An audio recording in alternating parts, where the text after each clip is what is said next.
부자 아빠, 가난한 아빠. 여러분의 구독과 좋아요는 정말 큰 힘이 됩니다. 게으름 극복하기. 우리는 어떻게 게으름을 타파할 수 있을까? 그 답은 약간의 욕심에 있다. 사람들은 누구나 자리에 앉아 이렇게 자문할 필요가 있다. 만약에 다시는 일할 필요가 없다면 내 삶은 어떻게 될까?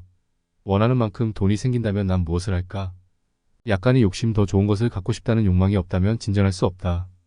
우리가 사는 세상이 발전하는 이유는 우리가 더 나은 삶을 바라기 때문이다. 새로운 발명품이 만들어지는 것은 더 나은 무언가를 바라기 때문이다. 우리가 학교에 가서 공부하는 것도 더 좋은 것을 원하기 때문이다. 따라서 자신이 해야 할 무언가를 회피하고 있음을 자각한다면 스스로에게 던져야 할 질문은 바로 이것이다.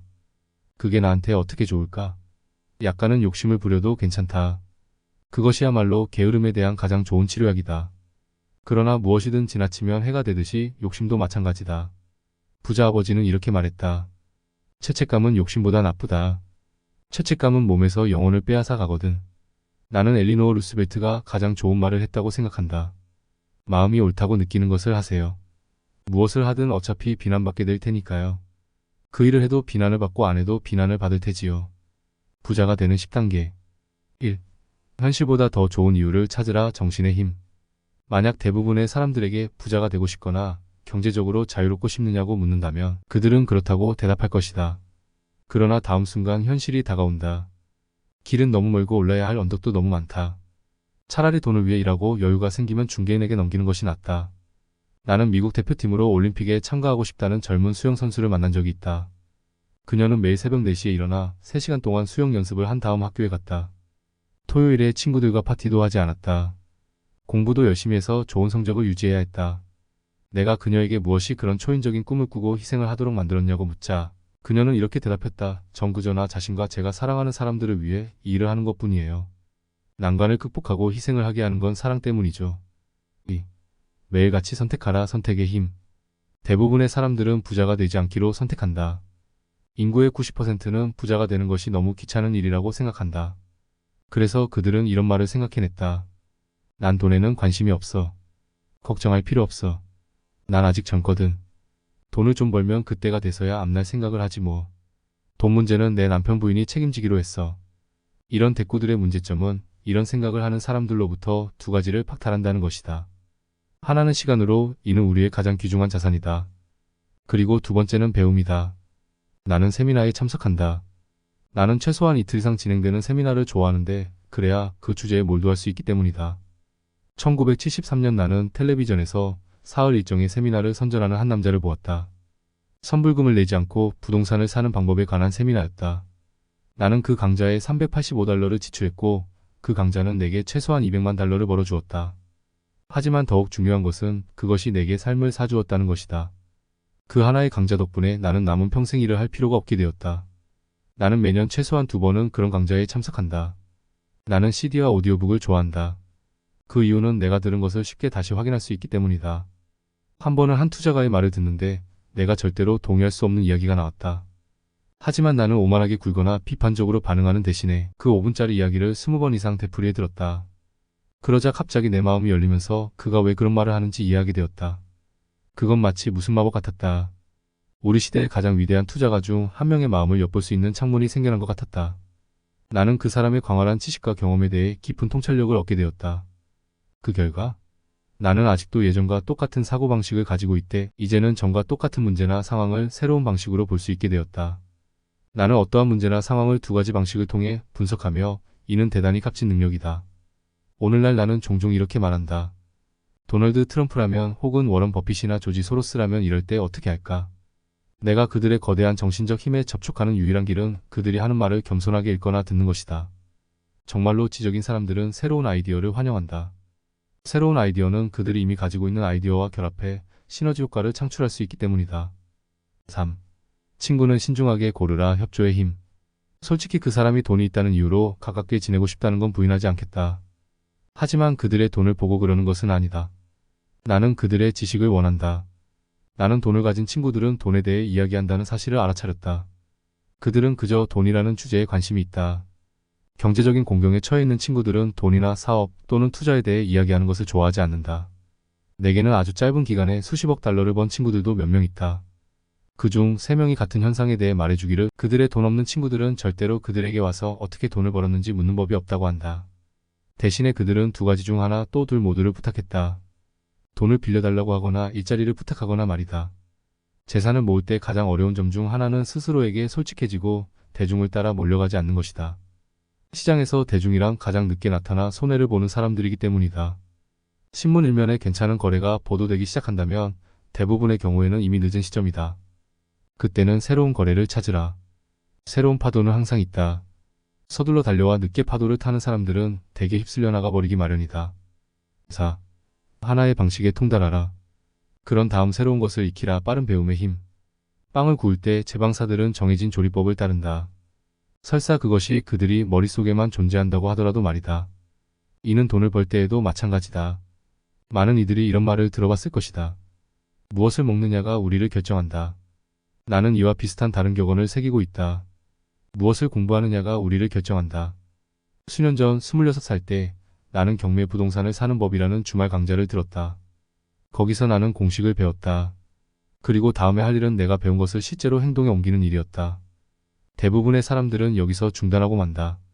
그 뒤로 3년 동안 나는 제록스사에서 일하면서 남는 시간을 활용해 경매 부동산을 구입하는 방법을 익혔다. 그리고 이런 방식으로 수백만 달러를 벌었다. 그래서 나는 이 방식을 통달한 후 다른 새로운 방식들을 찾아다녔다. 많은 강좌를 통해 내가 배운 정보들을 매번 직접적으로 이용하는 것은 아니었지만 늘 새로운 것을 배웠다. 나는 파생상품과 상품 옵션 거래, 그리고 카오스 이론에 관한 강좌를 들었다. 한 가지 더 생각해봐야 할 부분은 오늘날처럼 신속하게 변화하는 세상에서는 더 이상 자신이 아는 것이 중요하지 않다는 것이다. 왜냐하면 이미 당신이 아는 것들은 과거의 지식이기 때문이다. 그러므로 얼마나 빨리 배우느냐가 중요하다. 이 기술은 그야말로 값을 매길 수 없을 정도로 중요하다. 예를 들어 빵 반죽을 할 때 가장 빠른 방식을 찾는 게 중요하다. 돈을 위해 열심히 일하는 것은 선사시대에 시작된 아주 낡은 방식이다. 5. 자신에게 먼저 지불하라. 자기 통제의 힘. 나는 이 개인적인 자기 통제력이야말로 부자와 가난한 자, 중산층을 구분짓는 가장 분명한 요인이라고 말하는 바다. 간단히 말해 자부심이 낮고 경제적 압력에 대한 저항력이 낮은 사람은 결코 부자가 될 수 없다. 앞에서 말했지만 부자 아버지는 세상이 나를 내두르려 할 것이라는 교훈을 주었다. 세상이 우리를 내두르는 것은 다른 사람들이 심술궂어서가 아니라 개인의 내적 통제와 자제력이 부족하기 때문이다. 내적인 용기가 부족한 사람은 종종 자기 통제력을 지닌 이들의 희생자가 된다. 자신에게 먼저 지불하고 싶다면 다음 사항들을 항상 명심하라. 첫째, 반드시 갚아야 할 큰 빚은 절대로 지지 마라. 지출은 낮은 수준으로 유지하라. 무엇보다 먼저 자산을 구축하라. 그런 다음 큰 집이나 좋은 차를 사라. 2번째, 돈이 부족해지면 압력이 커지도록 내버려두고 저축이나 투자한 돈에 손을 대지는 마라. 재정적 압박 상태에서 당신의 금융 천재성을 발휘해 돈을 벌 수 있는 새로운 방법을 강구해낸 다음 청구서를 지불하라. 돈을 벌 수 있는 능력뿐 아니라 금융 지능도 높일 수 있다. 가난한 사람들은 좋지 않는 가난한 습관을 가지고 있다. 그들이 지닌 가장 흔한 나쁜 습관은 저축한 돈에 손대는 것이다이다. 부자들은 저축한 돈이 더 많은 돈을 벌기 위한 것이지 청구서를 지불하기 위한 것이 아니라는 것을 안다. 6. 중개인에게 넉넉하게 지불하라. 좋은 조언의 힘. 오늘날 나는 수임료가 비싼 변호사와 회계사, 부동산 중개인과 주식 중개인들을 고용하고 있다. 우리는 정보화 시대에 살고 있다. 정보는 귀중하다. 좋은 중개인은 정보를 제공해줄 뿐만 아니라 시간을 들여 교육까지 시켜준다. 그중 어떤 이들은 내가 돈이 없을 때에도 나를 가르쳐 주었고, 그래서 나는 아직까지도 그들과 함께하고 있다. 좋은 중개인은 내게 시간을 절약해주고 돈까지 벌게 해준다. 한 번은 빈 부지를 9,000달러를 주고 구입해 그 즉시 25,000달러로 되팔았던 적도 있다. 당신의 이익을 가장 우선으로 생각해주는 중개인을 찾으라. 많은 중개인들이 시간을 내 당신을 교육해줄 것이며 그들은 당신이 찾을 수 있는 최고의 자산이 되어줄 수 있다. 공정하게만 대한다면 그들 대다수도 당신을 공정하게 대해줄 것이다. 만약 당신이 그들의 수수료를 깎을 생각밖에 안 한다면 그들 역시 왜 당신을 도우려 하겠는가? 아주 간단한 논리다. 앞에서도 말했듯이 필수적인 관리 기술 중 하나는 바로 사람을 관리하는 기술이다.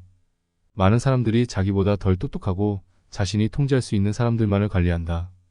수많은 중간 관리자들이 더 이상 승진을 하지 못하고 중간 관리자로만 남는 이유는 그들이 아랫사람과 일하는 법은 알면서도 윗사람과 일하는 법은 모르기 때문이다. 진짜 기술은 일부 실질적인 분야에서 당신보다 더 똑똑한 사람들을 관리하고 보상하는 것이다. 그것이 바로 회사의 이사회가 존재하는 이유다. 당신도 이사회를 두어야 한다. 이것이 바로 금융지능이다. 7. 인디언들처럼 주고받으라 공짜로 얻는 힘. 자산 부문의 세계에서 인디언처럼 주고받는 것은 재산을 모으는 데 필수적이다. 현명한 투자가의 첫 번째 질문은 이것이다. 어떻게 내 돈을 빨리 되돌려 받을 수 있을까? 그들은 또한 어떻게 한 몫을 차지할 수 있을지, 즉 무엇을 공짜로 얻을 수 있을지도 알고 싶어 한다. 내 중개인은 내게 자주 전화를 걸어 그가 보기에 신제품을 발표하는 등 앞으로 주가가 오를 것 같은 동향을 보이는 회사에 꽤 많은 액수의 돈을 투자하기를 권한다. 일주일에서 한 달 정도 돈을 넣어두고 주가가 오르면 나는 처음에 투자했던 금액을 빼낸 다음 시장이 어찌 될지에 대해서는 더 이상 걱정하지 않는다. 물론 나도 돈을 잃은 적이 자주 있지만 항상 잃어도 크게 지장이 없는 돈으로 그런 투자를 한다. 간단히 비유해 내가 10번의 투자를 한다 치면 평균적으로 두세 번 홈런을 치고 대여섯 번은 돈을 벌지도 손해를 보지도 않으며 두세 번은 돈을 잃는다. 투자를 할 때에는 반드시 무언가를 공짜로 얻을 수 있어야 한다. 아파트 건물이나 소형 창고 공짜 부지, 집, 주식 또는 사무실용 건물이라도 말이다. 그리고 리스크는 제한되어 있거나 낮아야 한다. 맥도날드의 레이 크록이 햄버거 체인점을 판매하는 이유는 그가 햄버거를 좋아해서가 아니라 체인점이 위치한 부동산을 공짜로 얻고 싶었기 때문이다. 그래서 현명한 투자가는 투자 수익 이상의 것을 추구한다. 일단 원금을 찾고 난 후에 무언가 공짜로 얻을 수 있는 자산을 원하는 것이다. 이것이 바로 금융지능이다. 8. 자산을 이용해 사치품을 사라. 집중의 힘. 내 친구의 아들이 16살이 되자 아이는 자동차를 갖고 싶어 했다. 친구를 만나서 나는 대답했다. 자동차를 갖고 싶다는 내 아들이 욕망을 이용해 다른 걸 배우게 하는 게 어떻겠나? 2달 뒤에 내 친구는 말했다. 아들에게 $3,000를 주었네. 대신 조건을 걸었어. 그래, 그 조건이 뭔가? 내가 물었다. $3,000는 내 것이지만 지금 당장 차를 살 수는 없다고 했네. 주식 중개인을 찾아서 주식 거래를 하라고 했지. 그래서 $3,000로 $6,000를 벌게 되면 그제야 자동차를 사도 된다고 말이야. $3,000는 자동차를 사고 나머지 $3,000는 녀석의 대학 등록금이 될 거라고 했지. 그래서 어떻게 되었나? 그게 처음에는 운이 꽤 따라주었어. 그러다 그걸 깡그리 잃고 말았지 뭔가. 그렇게 되자 녀석이 진짜로 주식에 흥미를 느끼더라고. 내가 사준 책을 다 읽고 월스트리트 저널도 아주 열심히 읽고 도서관에도 가더군. 돈은 $1,000밖에 안 남았지만 관심도 많고 대단히 많은 걸 배우고 있네. 녀석은 이 돈을 다 잃게 되면 앞으로 2년 동안 차 없이 걸어 다녀야 한다는 걸 알고 있지. 하지만 거기에 대해선 별 신경을 쓰지 않는다네. 심지어는 이제 자동차를 갖고 싶은 마음도 별거 없는 것 같아. 훨씬 재미있는 게임을 발견했거든.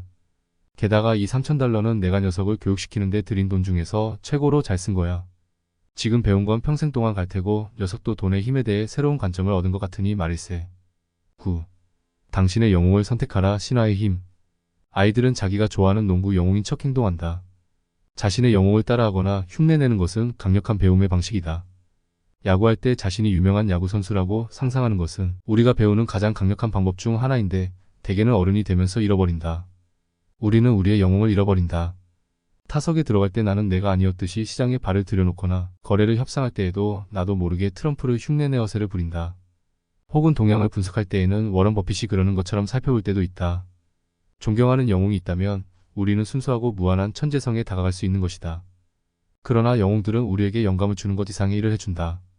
영웅은 모든 것이 쉽게 보이도록 한다. 모든 일이 쉬워 보이게 함으로써 우리에게 그들처럼 되고 싶게 만든다. 그 사람들이 할 수 있다면 나도 할 수 있어. 너무나도 많은 사람들이 투자란 어려운 것이라고 느끼게 한다. 그것을 쉽게 보이게 만드는 영웅을 찾으라. 10. 가르치라 그러면 받으리라. 주는 것의 힘. 부자 아버지는 내가 평생 동안 간직할 교훈을 가르쳐 주었다. 바로 자선 혹은 주는 것의 필요성이었다. 부자 아버지는 돈뿐만 아니라 교육도 나눠주었다. 그분은 11조를 굳게 믿었다. 뭔가를 원한다면 먼저 줘야 한다. 그분은 돈이 부족할 때 오히려 교회나 그분이 좋아하는 자선단체에 돈을 보냈다. 만일 내가 당신에게 오직 한 가지 생각만을 가르쳐 줄 수 있다면 나는 이걸 가르치겠다. 무언가가 필요하거나 부족하다고 느껴진다면 먼저 당신이 원하는 것을 주라. 그러면 대로 줘도 말로 돌아올 것이다. 이는 돈과 미소, 사랑, 그리고 우정에 있어서는 틀림없는 사실이다. 아마 어떤 이들은 결코 그렇게 하고 싶지 않겠지만 내 경우에 그것은 늘 효과적이었다. 나는 호혜의 원칙이 사실이라며 믿으며 늘 내가 원하는 것을 다른 이들에게 주었다. 돈이 갖고 싶을 때 돈을 주었다. 그러자 돈이 수배로 돌아왔다. 판매를 해야 할 때는 다른 사람들이 판매를 할 수 있도록 도와주었다. 그러자 나도 판매할 곳이 생겼다. 인맥을 원할 때에는 다른 사람들이 인맥을 넓히도록 도와주었다. 그러자 마치 마법처럼 내 인맥도 넓어졌다. 몇 년 전 나는 이런 말을 들었다. 신은 받을 필요가 없다지만 인간은 줄 필요가 있다. 이야기가 하나 있다. 어떤 사람이 어느 추운 날 밤에 장작을 한 알을 안고 앉아 있었다. 그 사람이 배불뚝이 난로에게 소리를 친다. 날 좀 따뜻하게 해주면 이 장작을 내게 넣어주지. 돈과 사랑, 행복, 인맥에 있어서도 우리가 기억해야 할 것은 오직 하나, 먼저 주라는 것이다. 내가 무엇을 원하는지, 그리고 그것을 어떻게 다른 사람에게 줄 수 있는지를 생각해. 보는 것만으로도 풍부한 보상을 얻을 수 있다. 나는 사람들이 내게 미소를 짓지 않는다고 느낄 때마다 미소를 지으며 인사를 한다. 그러면 마법처럼 다음 순간 미소 짓는 사람들에게 둘러싸이게 된다. 우리의 세상은 우리 자신을 반영하는 거울이라는 말은 사실인 것이다. 그래서 나는 이렇게 말한다. 가르치라 그러면 받으리라. 나는 배우고자 하는 사람들을 가르칠수록 나 역시 더 많은 것을 배우게 된다는 사실을 알게 되었다. 돈에 대해서 배우고 싶다면 다른 사람들에게 돈에 대해 가르치라. 새로운 아이디어가 밀려와 더욱 멋진 차이를 만들 수 있을 것이다. 다른 사람에게 줘도 아무것도 돌아오지 않는 때도 있고 혹은 내가 받은 것이 내가 원하는 것이 아닐 때도 있다. 하지만 면밀히 들여다본다면 그럴 때 나는 받기 위해 주고 있었을 뿐 주는 즐거움을 얻기 위해 준 것은 아니었다. 세상에는 우리보다 훨씬 똑똑한 힘들이 많다. 당신은 혼자 갈 수도 있지만 그런 힘들의 도움을 받으면 더욱 쉬워진다. 그저 당신이 가진 것들을 너그럽게 나눠주기만 하면 된다. 아직도 더 알고 싶다면 당신이 꼭 해야 할 일, 어떻게 시작해야 할지 구체적인 목록을 원하는 사람들을 위해 내가 하는 일들을 간략하게 소개해주겠다. 지금 하는 일을 중단하라 달리 말해 잠시 멈춰서서 무엇이 잘 되고 있고 무엇이 잘 되고 있지 않은지 가늠하라. 항상 똑같은 일을 반복하면서 다른 결과가 나오기를 기대하는 것은 미쳤다는 소리다. 새로운 아이디어를 찾으라. 나는 새로운 투자 아이디어를 얻기 위해 서점에 가서 독특하고 다양한 주제의 책들을 찾아본다. 나는 그것들을 공식이라고 부르는데 내가 전혀 모르는 공식에 관해 설명하는 책들을 산다. 예를 들어 나는 서점에서 조엘 모스코위치의 16%의 해결책을 발견하고 그 책을 사서 읽었다. 다음 주 목요일 나는 그 책에서 말하는 대로 정확히 실천했다. 책에서 말하는 대로 정확히 실천했다. 대부분의 사람들은 행동으로 옮기지 않거나 새로운 공식을 연구하고 있더라도 다른 사람들의 설득에 넘어가 포기해버린다. 내 이웃 사람 중 하나는 어째서 16%의 공식이 통하지 않는지 내게 설명해 주었지만 나는 그의 말에 귀를 기울이지 않았다. 그는 한 번도 그것을 직접 해본 적이 없었기 때문이다. 많은 제안을 하라. 나는 부동산을 사고 싶을 때면 많은 곳들을 둘러보고 대개는 가격을 제시한다. 어느 정도가 올바른 제안인지 당신이 모르겠다면 나 역시 마찬가지다. 그것은 부동산 중개인이 할 일이다. 제안을 하는 것은 그들이다. 나는 최소한의 일만 한다. 올바른 장소를 찾으라 한 이웃이 10만 달러짜리 아파트를 샀다. 나는 바로 옆에 있는 똑같은 건물을 5만 달러에 샀다. 그는 내게 그 아파트 가격이 올라가기를 기다리고 있다고 말했다. 나는 그에게 이득은 팔 때가 아니라 살 때 만들어진다고 말했다. 그는 부동산 중개인의 도움을 받아 그 건물을 샀는데 그 중개인은 개인적으로 부동산을 전혀 소유하고 있지 않았다. 나는 경매를 통해 그 건물을 샀는데 이는 500달러를 주고 들은 강좌에서 배운 방식이었다. 내 이웃은 부동산 투자 강의가 500달러나 하는 것은 너무 비싸다고 생각했다. 그런 돈이나 시간을 감당할 여유가 없다고도 했다. 그래서 그는 가격이 올라가기를 가만히 기다린다. 사고 싶어하는 사람들을 먼저 찾으라. 그런 다음 팔고 싶어하는 사람을 찾으라. 한 친구가 약간의 부지를 찾고 있었다. 그는 돈은 있었지만 시간이 없었다. 나는 부지를 발견했지만 내 친구가 원하는 것보다 훨씬 넓었다. 나는 그 땅을 옵션으로 묶은 다음 친구에게 전화를 걸었다. 친구는 그 땅의 일부를 사고 싶다고 말했다. 그래서 나는 친구가 원하는 만큼의 면적을 그에게 팔고 그런 다음 그 땅을 샀다. 즉 팔고 남은 땅은 공짜로 내 손에 들어오게 된 것이다. 이 이야기의 교훈은 파일을 사되 그것을 여러 조각으로 자르라는 것이다. 대부분의 사람들은 자기가 감당할 수 있는 것을 찾기 때문에 항상 너무 작은 것만을 본다. 그들은 파이의 한 조각만을 사며 따라서 작은 것에 대해 더 많은 돈을 지불한다. 작게 생각하면 큰 것을 얻을 수 없다. 부자가 되고 싶다면 크게 생각하라.